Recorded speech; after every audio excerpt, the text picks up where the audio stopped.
So, in the last video, we talked about being able to make bad choices over worse choices, which is not something that we oftentimes talk about in terms of living life. We always talk about making good choices over bad choices, but in reality, it's actually very common that we're faced with difficulties where we're stuck between two difficult choices, which means that we have a bad choice, meaning it's a choice that's got a lot of consequences we don't want, or consequences we don't want.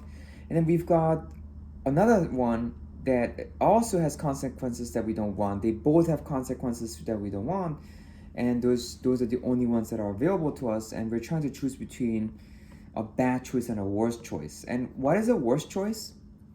Is a choice that gets you further into life circumstances where you have more and more of the consequences you don't want. Where a bad choice, the difference between a bad choice and a worse choice is a bad choice actually either limits whatever consequence you're going through to that particular event, and so it doesn't happen again, or you set your life up in such a way where long term it's a better choice, right?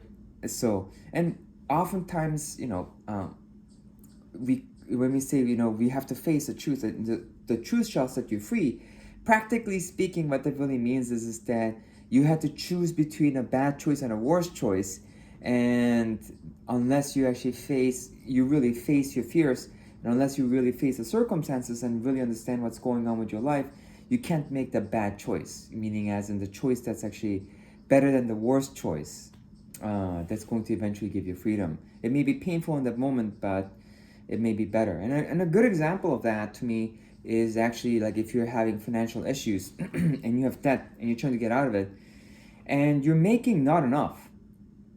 And there's this book that's called Start Late, Finish Rich. It's a great book. I really enjoyed reading it, reading the book by David Bach, and he talks about this very things from a financial perspective, where he talks about people who are in debt and they're not making enough money, and so because of that, they're not able to pay off the debt with the money that they make, and they need to start cutting things out in their life in order to pay off that debt. And he calls it the Latte Factor.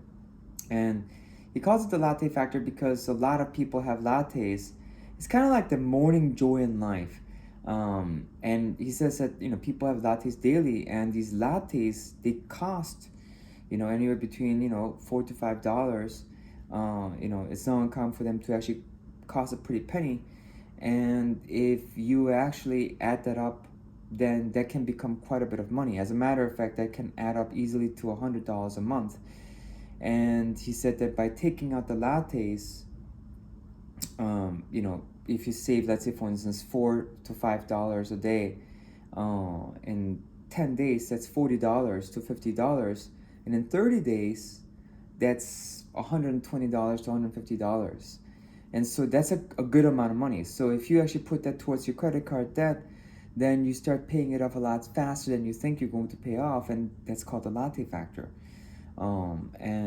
Dave Ramsey actually talks about, and he calls it the Snowball Effect, where oftentimes people have several credit card debts, and so what you do is you take the smallest credit card debt and you do the Latte Factor on that.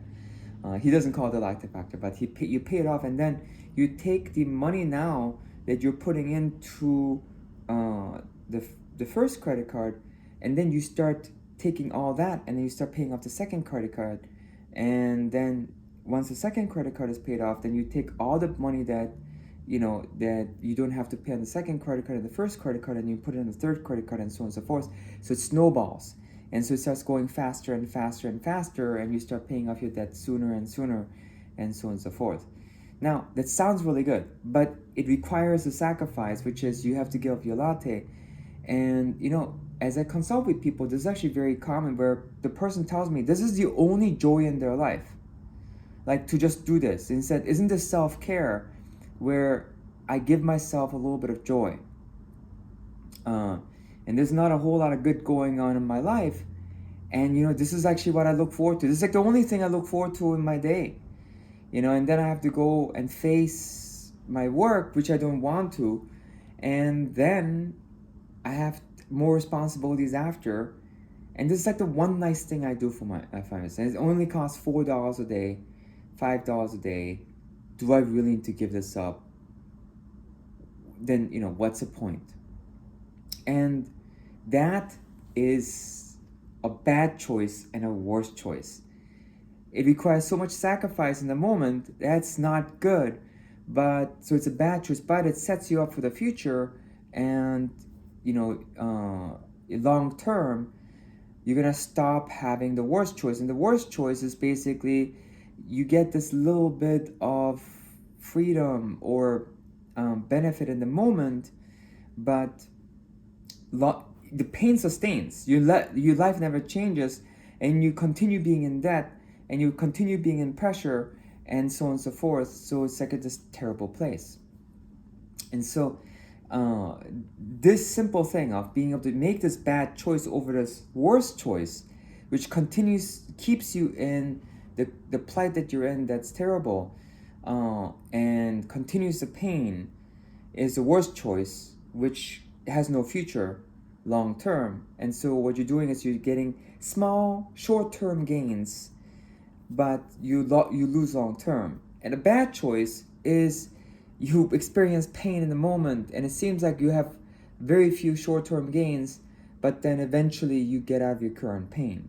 And that's like when I talk about between a bad choice and a worse choice, that's what I'm talking about. Now these are very simple examples. In real life, in reality, the choice between bad choices and worse choices are actually a lot more complex.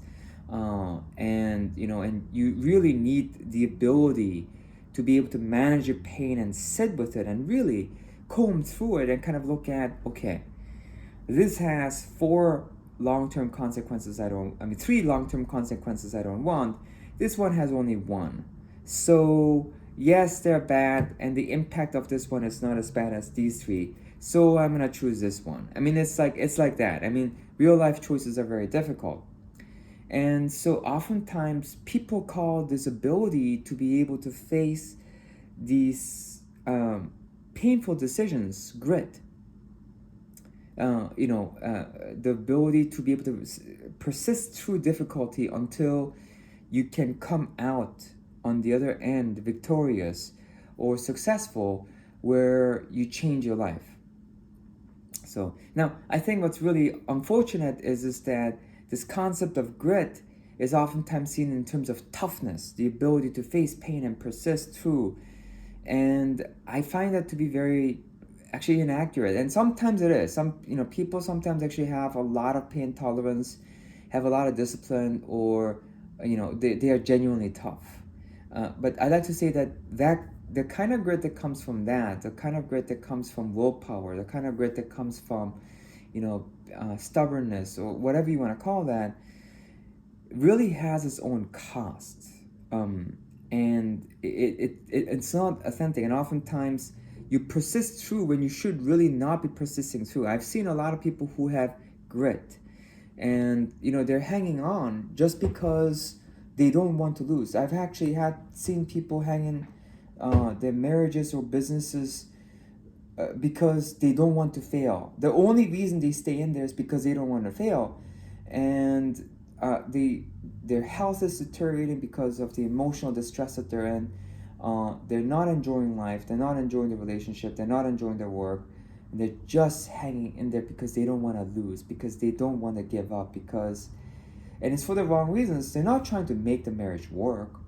They're not trying to make the marriage or their work or their business work, or they're not trying to make these things work. They're actually thinking that if they just persist and hang in there, eventually it's going to start working. But that's not the same thing. You're not staying in there because you want to. You're staying in there even though you don't want to, but because you don't want the consequences of you don't want the consequences of quitting. And I feel like that kind of grit is actually harmful, and it lacks wisdom because you're not stopping when you should be. And what I'd like to actually suggest is the kind of persistence that comes from just being present, by staying in observation and seeing whether this is something you should continue, and not actually shirking away from the fear of persisting, but actually just staying present.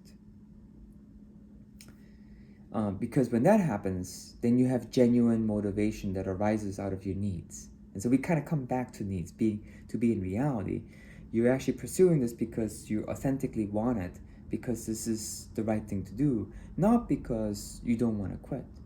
And I think that's a very important distinction.